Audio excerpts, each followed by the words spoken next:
அத்தியாயம் 6. 6 மாசம் ஆகுறது. இன்னும் நான் அவனை தேடிட்டு தான் இருக்கேன். அந்த மாதிரி கார்கள் எத்தனையோ பாக்குறேன். ஆனா அந்த கார் கண்ணிலேயே இன்னும் படவே இல்ல. மாமா சொன்ன மாதிரி அவனை கண்டுபிடிக்கிறது சிரமம் தானோ? அந்த காரையோ அவனையோ நான் பார்க்கவே முடியாதா? அப்படி நினைக்கிறச்ச ரொம்ப வருத்தமா இருக்கு. இந்த 12 வருஷ காலமா நான் எந்த காரையும் எந்த மனுஷனையும் ஏறெடுத்து பார்த்தது கிடையாது. என் பின்னால ஏதாவது கார் ஃபாலோ பண்றதா, எவனாவது வரானான்னு எல்லாம் கவலைப்பட்டதே கிடையாது. மேலேயே வந்து எவனாவது மோதினால் கூட நான் லட்சியம் பண்ணி பாக்குறது இல்ல. என்னை பொறுத்தவரை என் வாழ்க்கையில ஆண் பிள்ளைகள் இனிமே சம்மந்தப்படவே முடியாதுன்னு தான் நினைச்சுட்டு இருந்தேன். இப்பவும் கூட ஆண் பிள்ளை துணைக்கு ஆசைப்பட்டோ அவன் மேல காதல் உருவாகியோ நான் அவனை தேடல. ஒரு காரியமா அவன் இப்போ எனக்கு ஒரு அவசிய தேவை. என்னால எந்த ஆணையும் இனிமே நேசிக்க முடியாது. எந்த ஆணை பத்தியும் அவன் ஒரு ஆண்கிற பார்வையில எனக்கு உயர்வா தோணாது. ஒரு ஆண் பிள்ளையின் ஸ்பரிசத்தையும் நெருக்கத்தையும் நினைக்கிற போதே அடி வயித்து குமட்டிண்டு வருது. அதே மாதிரி என்னை பார்த்தாலும் அவளுக்கு உயர்வா தோணல போல இருக்கு. மாமாவுக்கு தோன்ற மாதிரியே என்ன பாக்குற எவனுக்கும் கைய பிடிச்சு எடுத்தா நான் சம்மதிச்சிடுவேங்கிற நினைப்பு தான் இருக்கு. அது ஏன்னு தெரியல.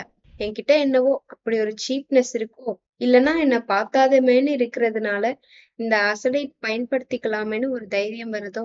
என்னோட நல்ல சுபாவமும் தாட்சண்யப்படுற குணமும் இந்த ஆண் பிள்ளைகள் உள்ள மறைஞ்சிருக்கிற மிருகத்தை உசுப்பி விட்டுடுறதோ. என்ன கர்மமோ. எல்லா தடியன்களும் என்கிட்ட மிஸ்பிஹேவ் பண்ண தயாரா இருக்காங்க. சும்மா தலைய நிமிர்ந்து பார்த்தா போதும், ஏதோ கேக்குறான்னு பதில் சொன்னா கூட அவன் பதிலுக்கு காட்டுற பல்லிழிப்புலயே தெரிகிறது அவனது பச்சையான நினைப்பு.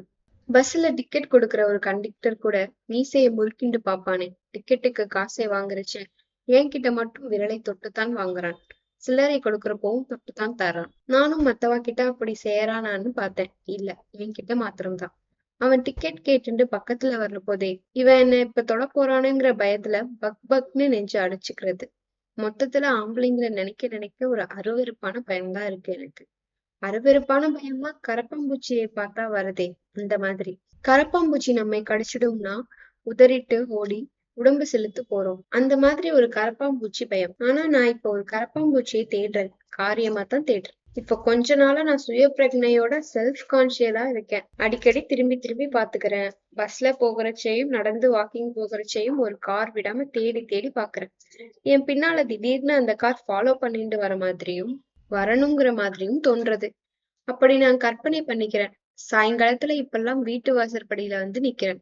ஒவ்வொரு மனுஷனையும் நன்னா உத்து உத்து பாக்குறேன். நான் பாக்குற பார்வையிலேயே அவளுக்கே என்னமோ மாதிரி இருக்கும். சில பேர் தலையை குனிஞ்சிட்டு போயிடுறான். ஏண்டாப்பா என்னை மட்டும் நீ பாக்குறியே, அது தேவையில்லையோ? அவன் முகத்தை அடிக்கடி நினைச்சு நினைச்சு இப்ப ஞாபகம் பண்ணிக்கிறேன்.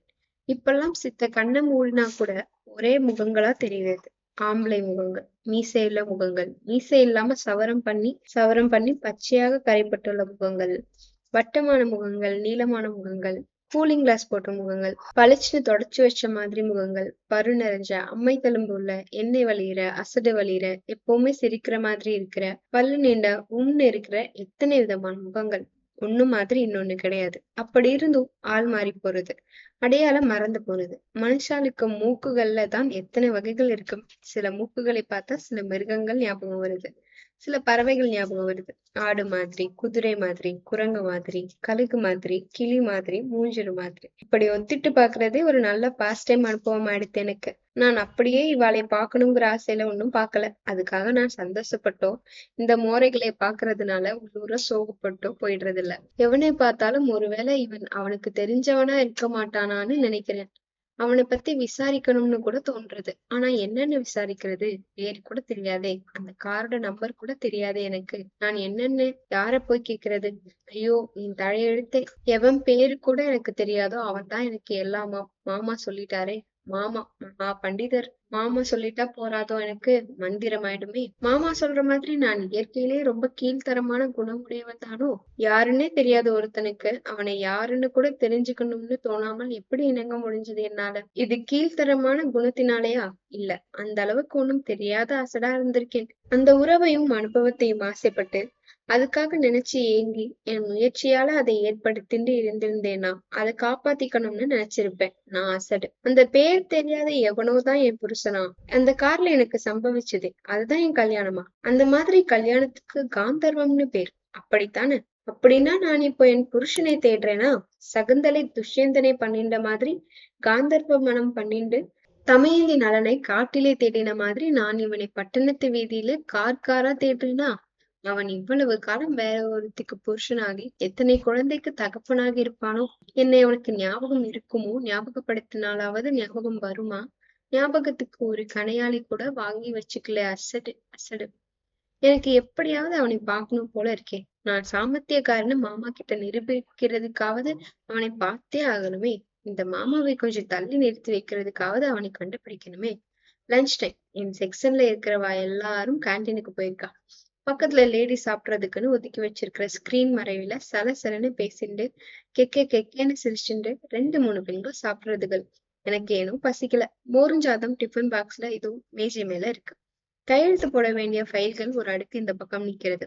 கையெழுத்து போட்டு தூக்கி எறிஞ்ச ஃபைல்கள் இன்னொரு அம்பாரம் இந்த பக்கம் குமிஞ்சு கிடக்கு. இன்னைக்கு ஏசி குளிரா இருக்கு. பக்கத்துல டெலிபோன் வச்சிருக்க டேபிள் மேல ஒரு கிளாஸ் தண்ணியும் அதுக்கு மேல ஒரு பிளாஸ்டிக் தட்டு மூடியும்.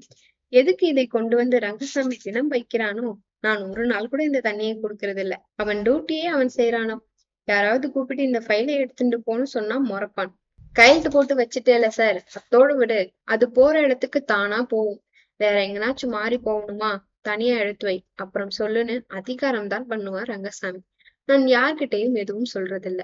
எல்லாரும் சாப்பிட போகும்போது ஒருத்தி கூப்பிட்டுக்குவா. என்னை யாரும் கூப்பிட மாட்டா. நானும் யாரையும் கூப்பிட மாட்டேன். எனக்கு ஃப்ரெண்ட்ஸே கிடையாது. ரங்கசாமி எப்பவும் என்னதான் உதாரணம் காட்டி பேசுவான். அவனுக்கு ஆபீஸ் வேலை செய்யறதுதான் கஷ்டம். யாராவது அங்கே போ இங்க போன்னு விரட்டினா சந்தோஷமா ஓடுவான். நான் அவனை எங்கேயும் எதுக்கும் அனுப்பினதில்லை. இதோ உட்கார்ந்துட்டு இருக்கேனே, இந்த மாதிரி நேத்துக்கு உட்கார்ந்துட்டு பின்னாலே இருக்கே கண்ணாடி ஸ்கிரீன், அது வழியா மவுண்ட் ரோடை பார்த்துட்டு போற வர கார்களை எல்லாம் வெறிச்சுட்டு இருக்கிறச்ச திடீர்னு எனக்கு தோணித்தேன், இந்த ஆர்கேவிங்கிறது அவனா இருக்குமோ? எனக்கு என்னமோ ஆர்கேவிங்கிறது பெண்ணாதான் இருக்கணும்னு தோணிட்டே இருந்தது. ஆனா மாமாவுக்கு மட்டும் அது ஒரு ஆணாகவே தோன்றது.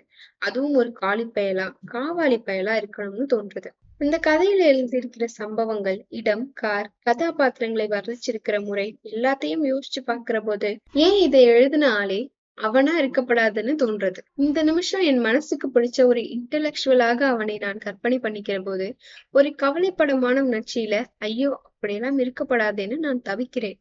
ஆர்கேவின் சிந்தனைகளும் மனிதாபிமானமும் மன உயர்வும் எங்கே? காரை எடுத்துட்டு எவ்வளவு கிடைப்பான்னு சாயங்காலத்துல பஸ் ஸ்டாண்ட் தெருவா அலைகிற அந்த பணக்கார மைனர் பொறுக்கி எங்க? பெண்களோட மனசையும் நம் சொசைட்டில ஏற்பட்ட புதிய புதிய பிரச்சனைகளையும் வச்சு கதைகள் எழுதுறதுனாலேயே ஆர்கேவியை நான் ஒரு பெண் எழுத்தாளர்னு இது வரைக்கும் நினைச்சிருக்கேன்.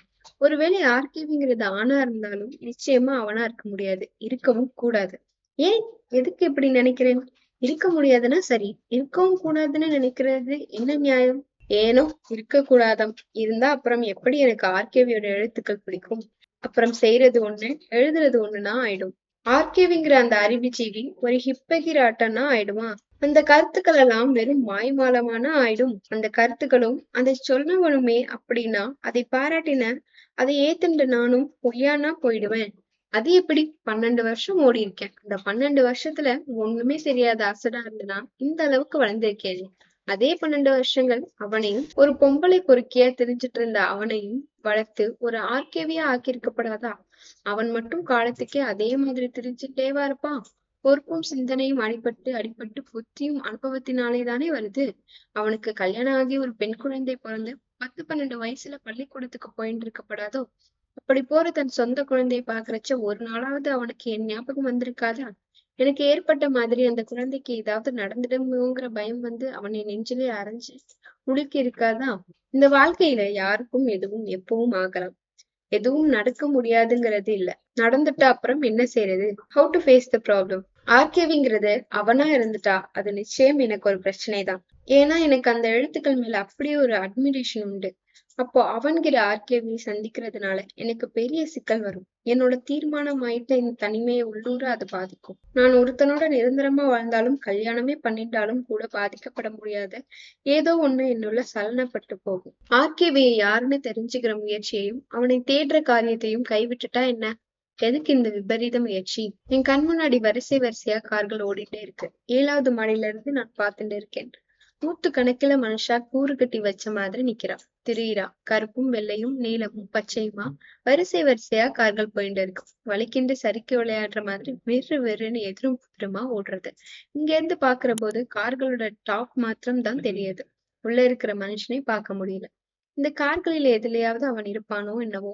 அவனுக்கு எத்தனையோ கார் இருக்கும். பெரிய கார் மட்டும்தானா, சின்ன காரும் இருக்கலாம். அதோ ஒரு கார் வருதே, வெள்ளை வெள்ளேர்னு முயல் குட்டி மாதிரி. ரொம்ப சின்ன கார். ஐயோ, எதிரே இந்த லாரிக்காரன். மஞ்சள் குட்டை தாண்டி அடப்பாவி, பிரேக். அதுவும் நான் பார்த்துட்டே இருக்கேன். என் கண் முன்னாலே ஒரு வினாடியில அந்த கார் மேல அந்த லாரி மோதி இங்க சத்தமே கேட்கல. அந்த சின்ன வெள்ளை கார் முன்பக்கம் நசுங்கி அதுக்கப்புறம் ஒண்ணுமே தெரியல. ஒரே கூட்டம். போலீஸ். எனக்கு கண்ணாடி ஸ்கிரீனுக்கு வெளியில எல்லாம் சத்தம் இல்லாம ஊமை படம் மாதிரி தெரிகிறது. லஞ்சுக்கு போனவன் எல்லாம் திரும்பி வரான். டைப்ரைட்டர் சத்தம் பொரிய ஆரம்பிக்கிறது. ரங்கசாமி ஃபைல்களை எடுத்து அடுக்கிண்டே கல்யாண சங்கதி மாதிரி இழிச்சுண்டு யார்கிட்டயோ சொல்லிட்டு இருக்கான். ஆல் அவுட் சார், மைனர் மாதிரி சோக்கா ஜம்முன்னு இருக்கான். ஆனா மூஞ்சியே தெரியல. தலைதான் நசுங்கி போட்டுதே. க்ளோஸ். ரங்கசாமி ப்ளீஸ்னு நான் காதை பத்திக் கொள்கிறேன். அவனும் வாயை பொத்திண்டு போறான். எனக்கு ஏனோ அழுகை அழுகையா வருது. அந்த பக்கம் திரும்பி பார்க்க மனசு துடிக்கிறது. ஆனாலும் தைரியம் வரல. இதோ வீட்டுக்கு புறப்படுறச்ச எழுந்து நின்னு கண்ணாடி ஸ்கிரீன் வழியா பாக்குறேன். இன்னும் போலீஸ் நிக்கிறான். தெரியுது. அந்த சின்ன காரை கிரெயின் கொண்டு வந்து தூக்கிட்டு போறான். எனக்கு வயத்த என்னமோ சேருது. மத்தியானம் எவ்வளவு அழகா முயல்குட்டி மாதிரி ஓடி வந்துட்டு இருந்தது. இப்போ நசுங்கி நொறுங்கி அதை தூக்கிட்டு போறதை பார்த்தா வருத்தமா இருக்கு. ஒரு பொருள் யாரோடதா இருந்தாலும் அதனோட அழகு பொதுவானது தானே. அந்த அழகு சிதைகிற போது அதை ரசிச்சவாளுக்கெல்லாம் வருத்தம் வருது. அவன் அந்த காரை ஓட்டிட்டு வந்தவன் க்ளோஸ்னு சொல்றானே ரங்கசாமி, எனக்கு என்னமோ இருக்காதுன்னு தோன்றது. அவன் யாரா இருந்தாலும் அப்படி ஒரு துர்மரணம் ஏற்படக்கூடாது. அவனுக்காக நான் பிரார்த்தனை பண்றேன். அவன் ஆஸ்பத்திரியில தான் இருப்பான். பொழைச்சுண்டுடுவான். உயிருக்கு ஆபத்து இருக்காது. ரத்தம் எல்லாம் ஒண்ணும் காணுமே. இந்த ரங்கசாமி ஒரு சிக் பர்சன். இவனே ஏதாவது கற்பனை பண்ணிட்டு கதை சொல்லுவான். தொடரும்.